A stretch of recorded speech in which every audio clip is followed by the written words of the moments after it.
Olá pessoal, tudo bem? Vamos começar o nosso roteiro de RO? Muito bem. Pessoal, sei que aí às vezes não deu para atingir o objetivo que precisava desse bimestre, mas a gente está aqui para ajudar vocês agora, tudo bem? Próximo bimestre a gente vai se esforçar mais para nem precisar de RO, né? Tudo bem. Pessoal, começando lá pela frente 1, frente de álgebra, a gente precisa lembrar lá de multiplicação de matrizes. Lembra que o princípio de multiplicação de matrizes é pegar as linhas da primeira matriz e, na ordem que vão aparecendo os elementos, multiplicar pelos elementos da coluna da outra matriz. Então a gente pega uma linha da matriz A, o primeiro elemento dessa linha, o primeiro elemento da coluna B.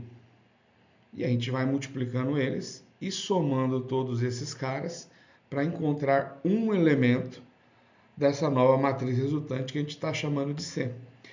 Então, apesar do produto das matrizes se dar pela soma desses elementos, hoje em especial a gente quer falar da condição de existência. Quando a gente fala do produto de duas matrizes, uma matriz A, M por N, uma matriz B, N por P, só existe o produto dessas matrizes se colunas da primeira for igual a linhas da segunda. Então, esses dois números aqui, tem que ser iguais. E lembrando também que o resultado, essa nova matriz que vai surgir, que a gente está chamando de matriz C, ela herda as linhas da matriz A, está aqui o nosso M em vermelho, e herda as colunas da nossa matriz B, está lá o P em verde. Né? Então, essa nova matriz herda as linhas de uma, as colunas da outra, e a gente já testou aquela condição de existência. Tudo bem? Lembramos de condição de existência de multiplicação de matrizes. Além disso, da frente 1, a gente vai lembrar de determinante. Determinante é transformar uma matriz quadrada num número. Então, quando a gente vai falar isso, se a matriz for de uma linha e uma coluna, só tem um elemento. E esse elemento já é o determinante dessa matriz. No caso que a gente quer, são as matrizes 2 por 2 e 3 por 3. Na matriz 2 por 2, você multiplica lá os elementos da diagonal principal para a direita, multiplica os elementos da diagonal secundária para a esquerda e inverte o sinal desse resultado e soma esses dois caras. Você vai encontrar um número para a direita, um número para a esquerda com o sinal invertido, soma esses dois resultados e isso é o determinante da nossa matriz 2 por 2. Já na nossa matriz 3 por 3, 3 linhas e 3 colunas, a gente copia a primeira coluna, copia a segunda coluna, traça as diagonais com 3 elementos, porque é uma matriz 3 por 3. Então, começando lá do cantinho esquerdo do primeiro elemento da nossa matriz, diagonal para a direita, outra diagonal, e como ela é 3 por 3, 3 diagonais com 3 elementos para a direita. E a mesma coisa a gente vai fazer para a esquerda. 3 diagonais para a esquerda, e lembrando que os resultados que a gente obtiver para a esquerda, a gente vai multiplicar por menos 1 para inverter o sinal. E vai somar todos esses resultados. Isso aqui também é conhecido como regra de Sarros, cálculo de determinante 3 por 3. Tudo bem? Esses determinantes têm algumas propriedades que ajudam a gente a ganhar tempo na hora de calcular.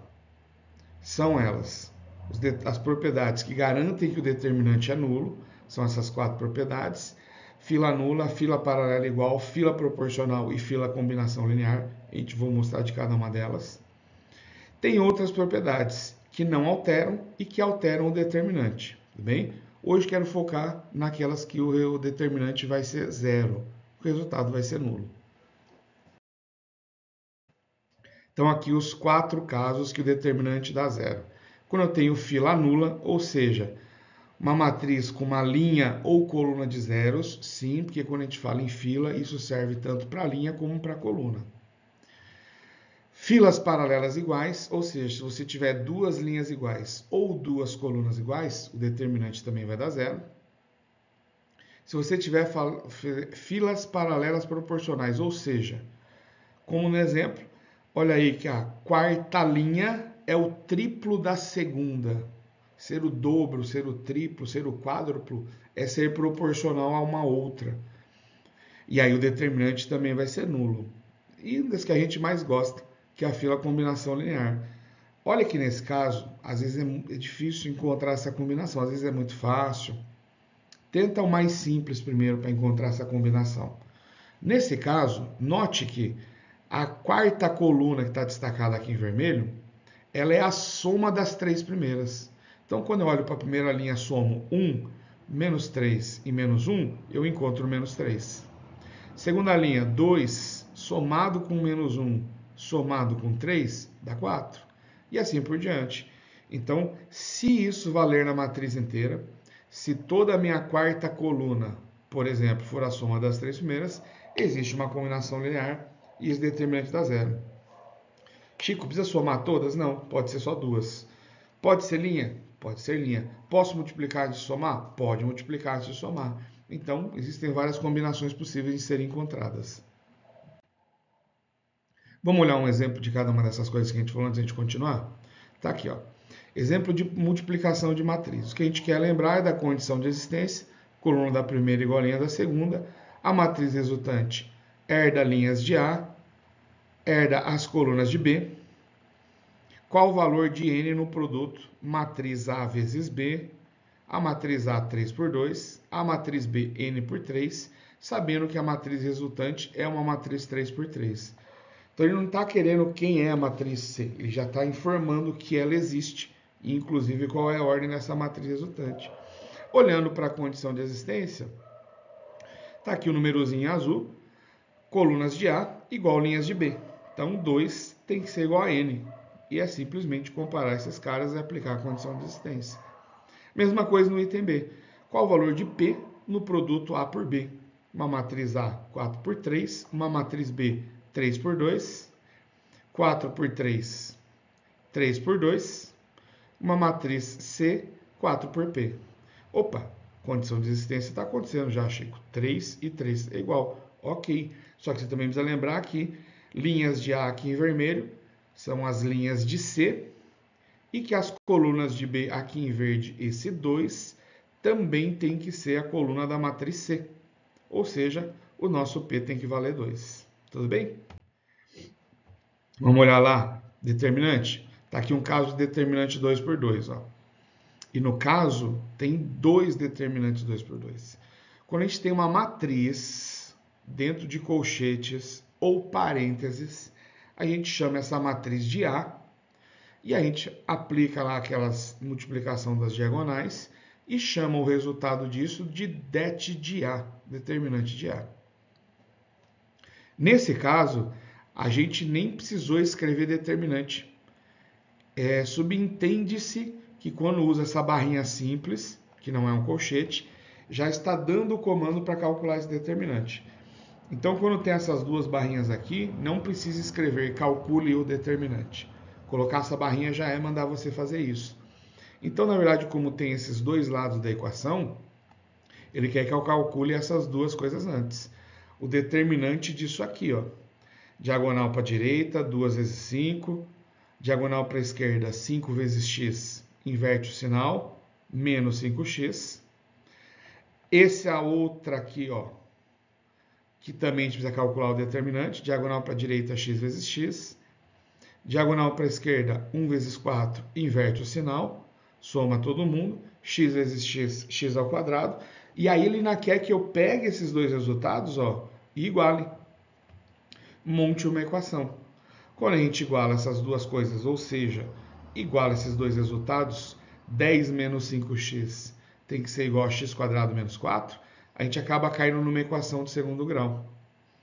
Resolvendo essa equação de segundo grau, a gente acha duas raízes, uma positiva e uma negativa. E por acaso ele está pedindo para mim, ó, a solução positiva dessa equação. Essa solução positiva, o 2, o que é? É um ímpar, cubo perfeito, quadrado perfeito, não inteiro? Não, 2 é um número primo. Né? Por isso, marca aí a alternativa B. Olha a questão seguinte. Uma matriz 3 por 3. Óbvio que você pode calcular o determinante disso aqui copiando as duas primeiras, utilizando sarros. Porém, note que ele já está falando que o determinante é nulo. Então, se você for calcular, você vai chegar que é zero. E não é isso que ele quer. A questão que é a justificativa de por que é zero. Aí ele falou, tem duas linhas proporcionais, uma é o dobro ou uma é o triplo da outra? Deixa eu ver. Não. Tem duas colunas proporcionais? Também não. Tem elementos negativos? Isso aqui não tem nada a ver, não tem nem propriedade falando disso. Uma linha é o produto das outras duas? Não pode. Combinação linear, você até pode multiplicar as linhas ou as colunas por número, mas precisa somar elas. Aqui ele está falando de fazer o produto entre as duas. E justamente a combinação linear que existe, por isso a alternativa D é correta, é essa aqui, que não é tão trivial, mas também não é tão difícil. Ele pensou o seguinte, se eu pegar a terceira coluna, multiplicar ela por 2 e somar com a segunda coluna, isso resulta na primeira. Ou seja, a coluna 1 é igual à coluna 2 mais 2 vezes a coluna 3. E aí, quando a gente faz esse negócio, soma aqui, ó, positivo, né? Tá somando. Quando a gente escreve isso, somando 2 vezes a coluna, a gente percebe que menos 11 somado com 2 vezes 6, 12, dá 1. Olha a outra aqui. Ó, não esquece, hein? Tá somando, ignora aqui. 4 mais 2 vezes menos 3, que dá menos 6, dá menos 2. E sim, olha a terceira linha também, menos 7, somado com 2 vezes 2, 4, que vai dar menos 3. Tudo bem? Então, se tem essa combinação linear, o determinante é nulo, por isso marcar aí a alternativa D.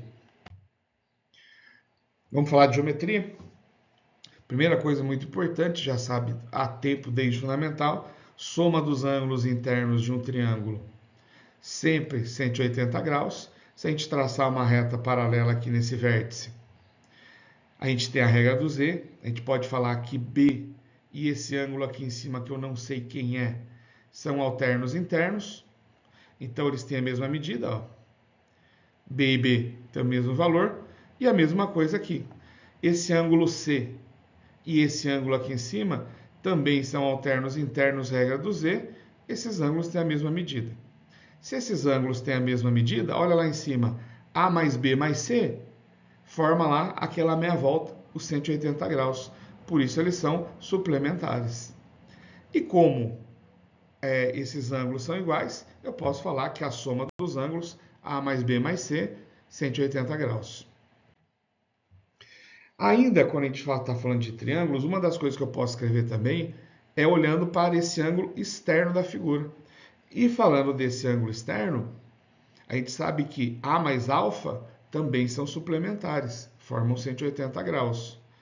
E que os ângulos, a soma dos ângulos internos também soma 180 graus. Ou seja, se A mais alfa é 180 e A mais esse negócio em verde também é 180, essas duas coisas são iguais. E esse é o teorema do ângulo externo, que fala que o ângulo externo a A é a soma dos internos opostos a A, ou seja, B e C.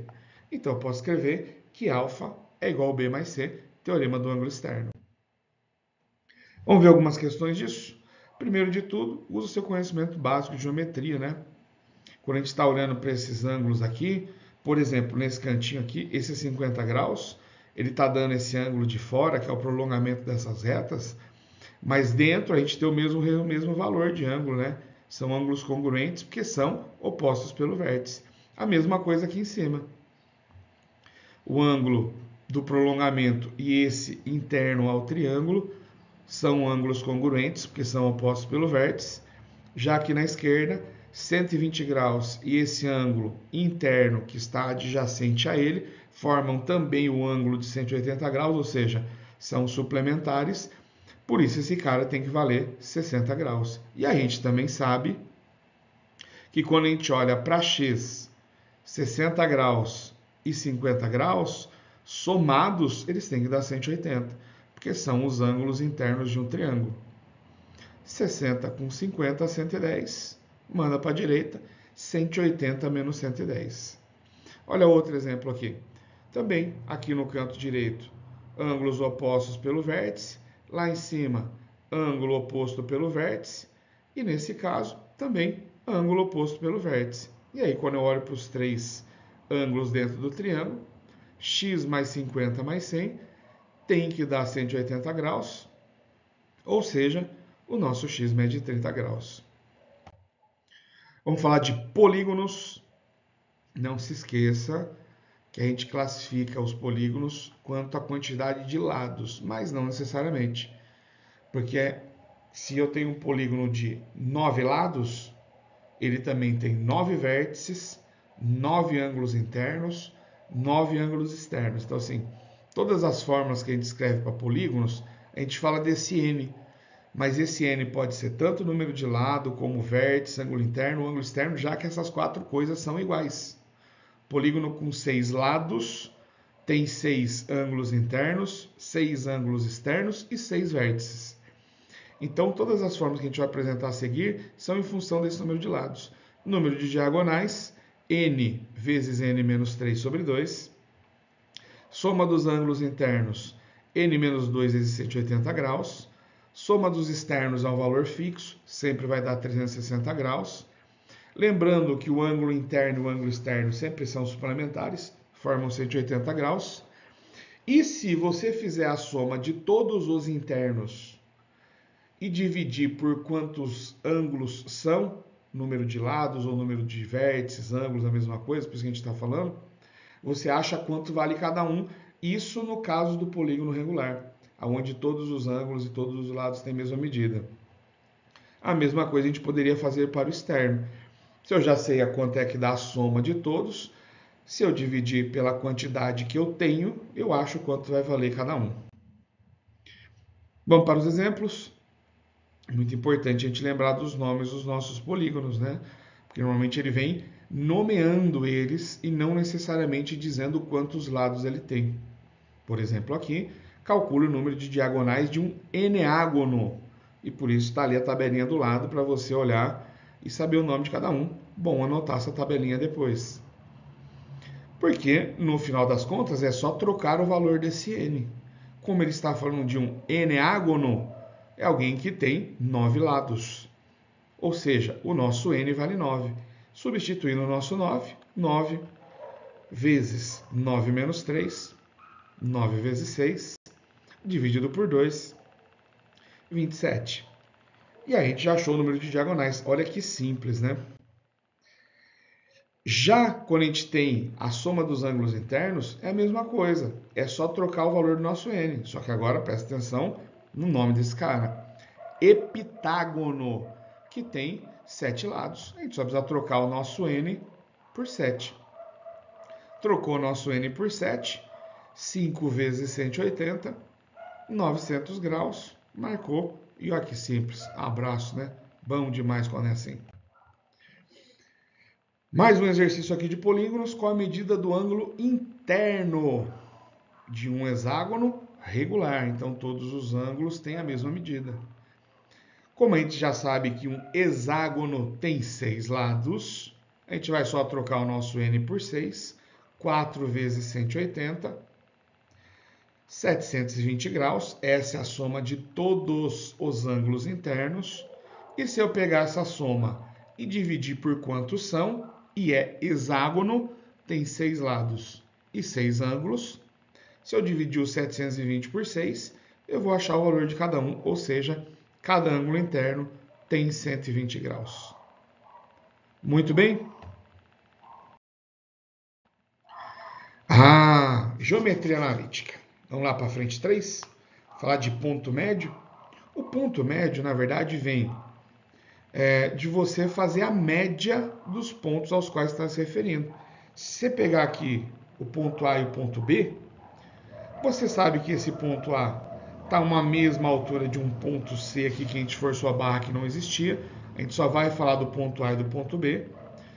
Mas é só para achar a altura desse B no nosso X. O nosso ponto A tem um X de A, o nosso ponto B tem um X de B. O que eu vou fazer? Achar a média de XA com XB. E aí eu acho o M o nosso xm, o x do ponto M. A mesma coisa, ó, o nosso A tem uma altura no Y, o nosso B tem uma altura no Y, e o que eu quero descobrir? O meu YM. Como ele é médio, eu vou fazer a média dos dois valores de Y. E com esse x médio e esse y médio, eu defini quem é o ponto médio entre A e B, entre esse segmento. Olha como é simples de usar. A gente só não pode se perder na hora de substituir esses carinhas. Então tá ali destacado, ó. Os nossos x estão em vermelho, os nossos y estão em azuis. Determine o ponto médio de extremidades A e B, sendo A 2 e menos 6, B 4 e menos 2. Vou fazer cada um de cada vez. X do ponto, o x médio entre A e B, x do ponto A 2, x do ponto B 4. Somou, dividiu por 2. Y do ponto M, y de A menos 6, y de B menos 2, somou e dividiu por 2. Menos 4, né? Muito bem. 3 e menos 4. Aí o item B. X de A é menos 1, x de B é 5. A média dos dois dá o nosso x do ponto M. Y de A, 1, y de B, 3. A média dos dois dá o nosso y. E com isso a gente tem o nosso outro ponto médio. Segue o jogo. Distância entre dois pontos e ponto médio. Esse exercício é um exercício atípico, porque ele cobra você saber uma outra coisa de quadriláteros de paralelogramo. Quando a gente desenha esse paralelogramo aqui, ó, pontos A, B e C, está aí representado no plano cartesiano, uma das propriedades do paralelogramo é que as suas diagonais se encontram num ponto médio. Então, quando eu olho para essa diagonal grande, o ponto médio dessa diagonal grande, que é a diagonal entre A e C, a gente vai ter um ponto médio entre A e C. X de A, x de C sobre 2, y de A, y de C sobre 2, ponto de coordenada 1 e menos 1. Esse ponto que a gente encontrou, ele também é ponto médio da outra diagonal. Chico, mas que outra diagonal? Só tem 3 lados. Não, é um paralelogramo. Pega esse lado BC e projeta para o outro lado, pega aquela parte de cima BA, projeta para baixo. E aí sim você formou seu paralelogramo. A outra diagonal é a diagonal que une o ponto B e D e que passa por esse mesmo ponto de coordenada 1 e menos 1. Então agora a gente tem o contrário. Ao invés de dar as duas extremidades e pedir o ponto médio, a gente deu o ponto médio e pediu uma dessas extremidades. Então agora eu dei as coordenadas de B, menos 1 e 2, x de B, y de B. Não dei o x do ponto D, não dei o y do ponto D, mas dei o ponto médio, 1 e menos 1. Vamos olhar para cada uma dessas coisas separado. Isso aqui, menos 1 mais xd sobre 2 tem que dar 1. Passo 2 multiplicando, o menos 1 somando. Também 2 mais yd sobre 2 tem que dar menos 1. Passa esse 2 multiplicando e o outro 2 subtraindo. E aí a gente tem as coordenadas desse ponto que a gente queria, de coordenada 3 e menos 4. Então, é uma questão que a gente precisava desenhar para encontrar esse carinha que a gente estava no meio da situação. Alternativa E. Distância entre dois pontos. A distância entre dois pontos, na verdade, parte do mesmo princípio que o anterior. Ó, ponto A, x do ponto A, y do ponto A, xb e yb. A distância de A até essa projeção, de xa até xb, é o da direita que é maior, menos o da esquerda que é menor, o de cima menos o de baixo, para achar os lados desse triângulo. E sim, por isso fazer essa projeção, esse encontro desses pontos, para olhar para isso como se fosse realmente um triângulo. De lados xb menos xa, yb menos ya e distância AB, que é que a gente quer determinar. E se a gente usar Pitágoras aqui, a nossa distância B é a nossa hipotenusa e o quadrado dela, soma dos quadrados dos lados. E no máximo a gente fez em geometria analítica o quê? Pegou esse quadrado e passou para o outro lado na forma de raiz. E deixou uma fórmula pronta para ganhar tempo. Então, assim, você pode resolver as questões usando Pitágoras, mas você ganha tempo se você fizer simplesmente a substituição dos valores de xa e b aqui, ya e b aqui, tá bom? E note que assim, você pode inverter esses dois, desde que você faça na mesma ordem sempre, porque como está o quadrado, fica positivo, né? Se você inverter, a única coisa que acontecer é dar sinal contrário. Mas como está o quadrado, segue o jogo também. Distância entre dois pontos e ponto médio. Determinar a distância entre os pontos A e B. E aí você tem o ponto A de coordenada 1 e menos 2, ponto B de coordenada menos 3 e 2, e para achar a distância entre os pontos é simplesmente substituir. De novo, destaquei lá x em vermelho e y em azul, para ficar mais fácil a gente substituir. Ó. X de A menos, tá aqui o sinal de menos, x de B que é menos 3, então não esquece que o sinalzinho de menos é da formulinha. Quando você substitui o menos 3, tem que fazer o jogo de sinal. E a mesma coisa aqui no y, ó. Menos 2, menos o outro 2. E aí, a gente vai ter que 4 ao quadrado e menos 4 ao quadrado, 16 cada um. Esse 32, que é 2 vezes 16. Esse 16 sai da raiz quadrada, 4, e o 2 fica lá dentro. E isso é a distância entre os dois pontos, 4 raiz de 2. Mais uma questão, determinar o ponto P no eixo das ordenadas equidistantes. Mesma distância. Então quer dizer que quando eu olho para o desenho, eu não sei aonde está esse ponto P. Mas eu sei que a distância de A até P e a distância de B até P tem que dar o mesmo resultado, porque eles são equidistantes. Distância de A até P e a distância de B até P, o mesmo resultado. Substituindo os valores de x de A, x de P que eu não sei, y de A, y de B que eu não sei, x de B e x de P que eu não sei, y de B e y de P que eu não sei, todo mundo ao quadrado, dos dois lados, lindo, manda essa raizão embora. Vamos ver o que sobrou. Substituir o x de P, porque o x de P eu sei.